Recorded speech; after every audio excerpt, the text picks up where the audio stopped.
So student आप यहाँ देख सकते हो राइट हैंड साइड का आंसर मेरा 9/4 आ रहा है एंड लेफ्ट हैंड साइड का आंसर भी जो है वो 9/4 ही आ रहा है। तो it means left hand side बराबर है किसके, राइट हैंड साइड का। और ये चीज़ यहाँ हमने सॉल्व करके वेरीफाइड भी कर ली, जिसके लिए हम क्या राइट करते हैं, hence left hand side is equals to right hand side. Left hand side बराबर है किसके, राइट हैंड साइड के। और दोनों का आंसर क्या आया है, 9/4 इज इक्वल्स टू 9/4। और ये क्या हो गया, बिल्कुल वेरीफाइड हो गया। ओके स्टूडेंट, यहाँ जो है आपको क्वेश्चन नंबर 3 बिल्कुल कंप्लीट हो चुका है। और आई होप आपको क्लियरली यहाँ तक मेरी बात समझ में भी आ गई हो। और आपको किस वे में वर्क करना है, आपको बिल्कुल इसी वे में वर्क करना है। रफ वर्क आप पेंसिल से करेंगे और बाकी रिमेनिंग पार्ट जो है वो आपने ब्लू पेन से करेंगे। ओके अब हम बात करते हैं पार्ट 4 की।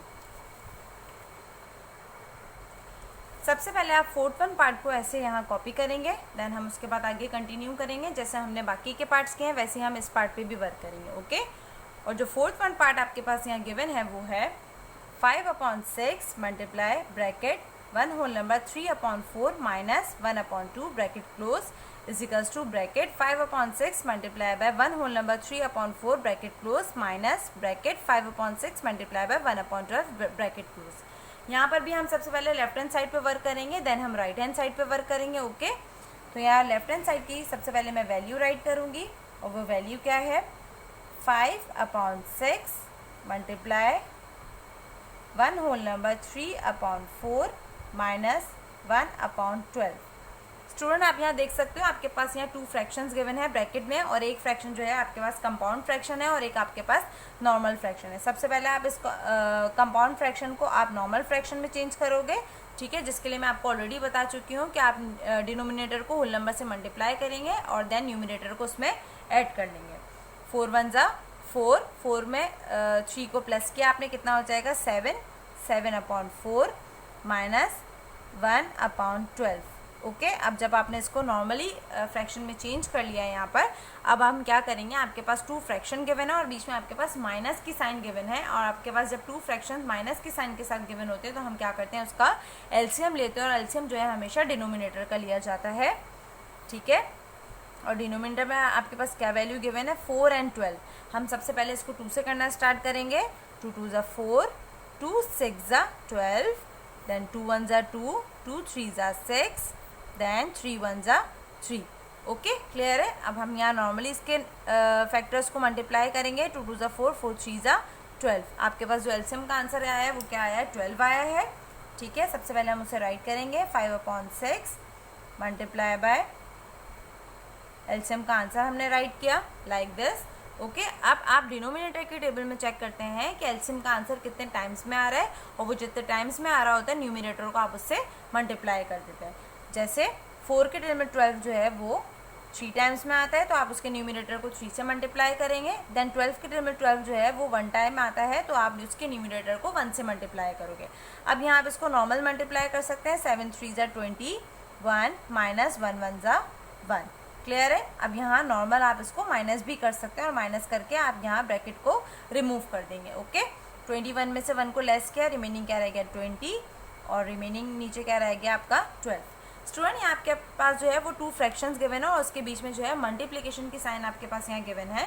जब आपके पास 2 फ्रैक्शन गिवन होते हैं और बीच में मल्टीप्लिकेशन की साइन यहाँ गिवन होती है, तो हम सबसे पहले क्या चेक करते हैं कि उसमें क्रॉस मल्टीप्लिकेशन का मेथड अप्लाई हो रहा है या नहीं। अगर हो रहा होता है तो यहाँ हम क्रॉस मल्टीप्लाई करते हैं, और अगर नहीं हो रहा होता है तो हम उसको नॉर्मल मल्टीप्लाई करके आगे कंटिन्यू करते हैं। ओके तो जब हमने चेक किया 5 और 12 को, तो वो सिमिलर टेबल से क्रॉस मल्टीप्लाई नहीं हो रहे, लेकिन जब मैंने 6 और 20 को चेक किया तो वो सिमिलर टेबल से क्रॉस मल्टीप्लाई हो रहे हैं। और वो कौन सा टेबल है, टेबल ऑफ 2। कौन सा टेबल है, टेबल ऑफ 2। 2 3 जा 6, 2 10 जा 20। अब आपके पास जो रिमेनिंग वैल्यू रह गई वो क्या है, 5/3 मल्टीप्लाई बाय 10/12। स्टूडेंट यहाँ आप देख सकते हो कि आप इसको अप एंड डाउन करके भी क्रॉस मल्टीप्लाई कर सकते हैं। ये चीज़ मैं आपको बता चुकी हूँ। या तो आप इस वे में क्रॉस मल्टीप्लाई करते हैं, या आप अप एंड डाउन करके भी इसको क्रॉस मल्टीप्लाई कर सकते हैं। तो जब मैं अप एंड डाउन में चेक कर रही हूँ तो 10 और 12 जो है वो सिमिलर टेबल से क्रॉस मल्टीप्लाई हो सकता है, और वो कौन सा टेबल है, टेबल ऑफ 2। 2 5 जा 10, 2 6 जा 12। ओके अब आपके पास जो रिमेनिंग वैल्यू रह गई, अब आप उसको नॉर्मल मल्टीप्लाई कर सकते हैं। जैसे 5 5 जा 25 एंड 3 6 जा 18, ओके ठीक है। 5 5 जा 25, 3 6 जा 18, यहाँ हम इसको नॉर्मल मल्टीप्लाई करेंगे तो हमारा आंसर क्या आ गया 25/18। अब मैं आपसे बात करती हूँ राइट हैंड साइड की, और राइट हैंड साइड पे हमारे पास क्या नंबर गिवन है, यानी कि क्या वैल्यू गिवन है।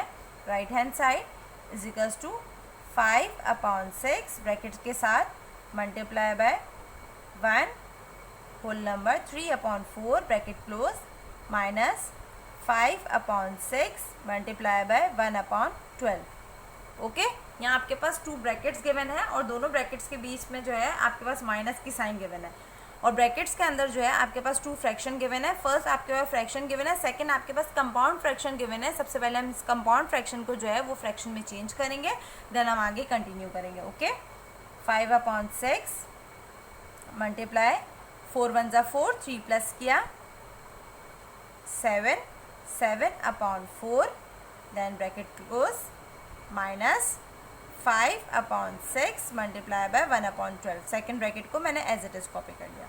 अब सबसे पहले हमें ये चेक करना है कि ये क्रॉस मल्टीप्लाई हो रहा है या नहीं, क्योंकि आपके पास ब्रैकेट्स के अंदर 2 फ्रैक्शन गिवन है और बीच में मल्टीप्लिकेशन की साइन भी गिवन है।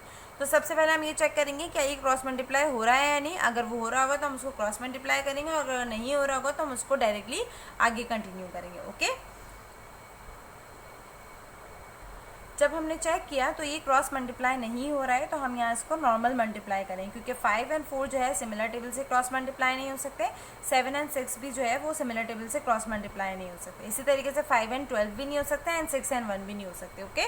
तो हम यहाँ नॉर्मल मल्टीप्लाई करेंगे। 5 7 जा 35 एंड 6 4 जा 24, ठीक है। हम यहाँ ब्रैकेट को रिमूव कर देंगे क्योंकि हमने यहाँ ब्रैकेट को सॉल्व कर दिया। देन माइनस 5 1 जा 5, 6 12 जा, या 12 6 जा कितना आ जाता है 72। सो स्टूडेंट यहाँ पे आपके पास जो है वो 2 फ्रैक्शंस गिवन है, ठीक है, और उसमें आपके पास जो है वो बीच में माइनस की साइन गिवन है। अगर आपके पास 2 फ्रैक्शन माइनस की साइन के साथ गिवन होते हैं तो हम सबसे पहले क्या करते हैं, उसका एलसीएम लेते हैं, और एलसीएम जो है हमेशा डिनोमिनेटर का लिया जाता है, और डिनोमिनेटर में आपके पास जो वैल्यू गिवन है वो है 24 एंड 72। सबसे पहले हम एलसीएम लेना स्टार्ट करेंगे, 2 से लेंगे हम, ठीक है। 2 1 जा 2, 2 2 जा 4, 2 3 जा 6, 1 यहाँ कैरी कर दिया, मतलब आगे कैरी कर दिया हमने। 1 और 2 क्या हो जाता है 12 हो गया है। 2 6 जा 12, ओके। देन 2 6 जा 12, 2 1 जा 2, 1 बोरो कर दिया, 2 8 जा 16। देन 2 से क्या 2 3 जा 6, 2 9 जा 18। देन 3 से करेंगे, 3 1 जा 3, 3 3 जा 9।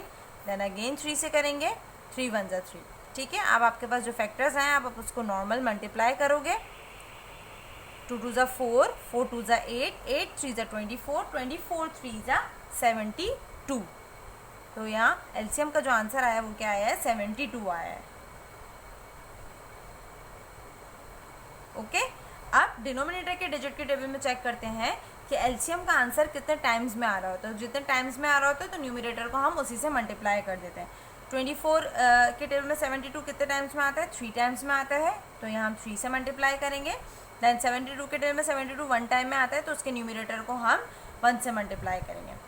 नाउ 35 को मल्टीप्लाई किया जाएगा किससे 3 से, यहाँ हम उसको मल्टीप्लाई करके मैं आपको शो कर रही हूँ। 5 3 जा 15, 1 यहाँ आपने कैरी कर दिया, 3 3 जा 9, 1 प्लस किया कितना हो गया 10। तो आपके पास 35 3 जा क्या आ गया 105।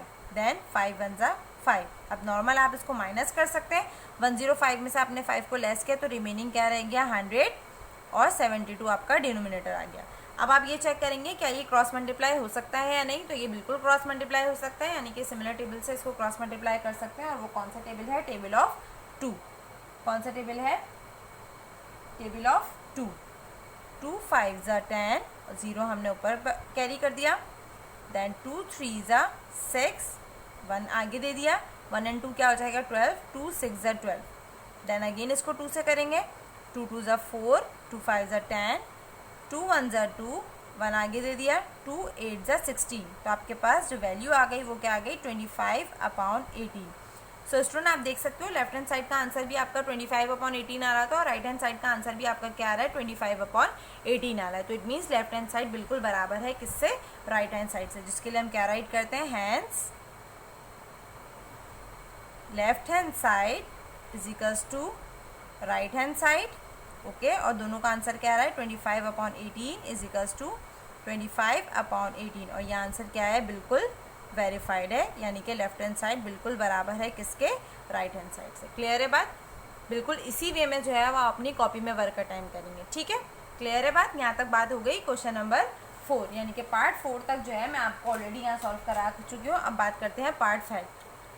स्टूडेंट, आज मैंने आपसे लेक्चर के स्टार्टिंग में ये कहा था कि हम 1 till 5 तक पार्ट्स अटैम्प्ट करेंगे, ओके। 1 2 3 4 तक जो है मैं आपको ऑलरेडी अटैम्प्ट करा चुकी हूँ। पार्ट 5 जो है आप होमवर्क में अटैम्प्ट करेंगे खुद से, ठीक है। अगेन रिपीट कर रही हूँ, 1 till 4 तक जो है वो हमने आज की क्लास में फिनिश कर लिया है।